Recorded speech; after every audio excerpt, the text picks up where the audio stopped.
Here we go with a short set of notes on birds, again still in our vertebrates unit. Talk a little bit about their defining characteristics and a little bit about their evolution and taxonomy. So first off, some defining characteristics of birds. Of course you know, at least I hope you know, that birds all have feathers and wings. And what you may not know is they also have a lot of adaptations to keep themselves really, really lightweight.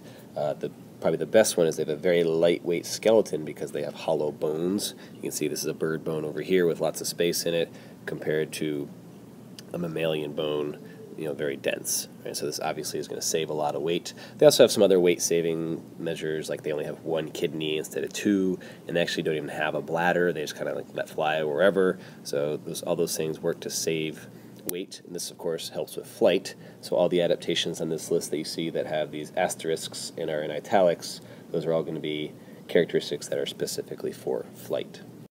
Another really, really unique characteristic is their respiratory system. They have a very unique respiratory system in that they have many air sacs throughout their body. So they have their lungs and they also have these air sacs. And the idea there is whenever they breathe in, air immediately goes into these air sacs, and when they breathe out, it goes into the lungs, and then in and out. And so basically the lungs are always going to be full of air. So no matter what, they're always full of air. And why do they need to be full of air? Well, flying is really hard work. Imagine just running around school flapping your arms all day long. You'd probably be pretty out of breath. And so they need that oxygen to make the ATP to power flight. So very unique characteristic, but also very essential for the birds. And then the remaining characteristics are that they are endothermic, so they're warm-blooded, so they need to eat a lot to fuel the furnace, so to speak. They all have beaks without teeth, and then they all exhibit oviparity, meaning, again, they all lay eggs.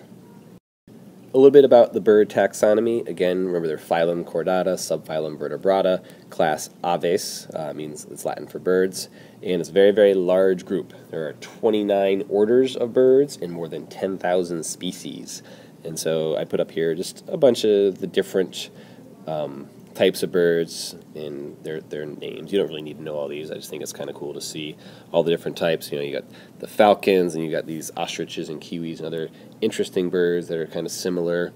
The parrots and macaws that are kind of similar to each other. The ducks and geese. Loons are actually kind of interesting. That's different from ducks and geese, even though they seem kind of similar. So very, very diverse group. And then lastly, I want to talk a little bit about the bird evolution, or the evolution of the bird. It's widely believed that they evolved from dinosaurs. You guys probably remember this from the movie Jurassic Park when they were kind of first talking about that. They actually, in that movie, made it sound like it was a new thing, but really it isn't. So you kind of see you've got early reptiles down here, mammals split off a long time ago, and you've got moving towards more modern reptiles, and then the dinosaurs split from them, and the birds from these guys. And the reason we think that is there's a lot of similarities between birds and dinosaurs. One major one is the neck bones, so you think about that graceful S shape that you see in some birds. Maybe think of a flamingo or an ostrich where it's really pronounced, and maybe like the velociraptor from Jurassic Park. They also have tails, so tail structure, which is similar there. And then their ankle bone, the structure is also very similar in that aspect, with the 3 forward toes and the 1 toe backwards.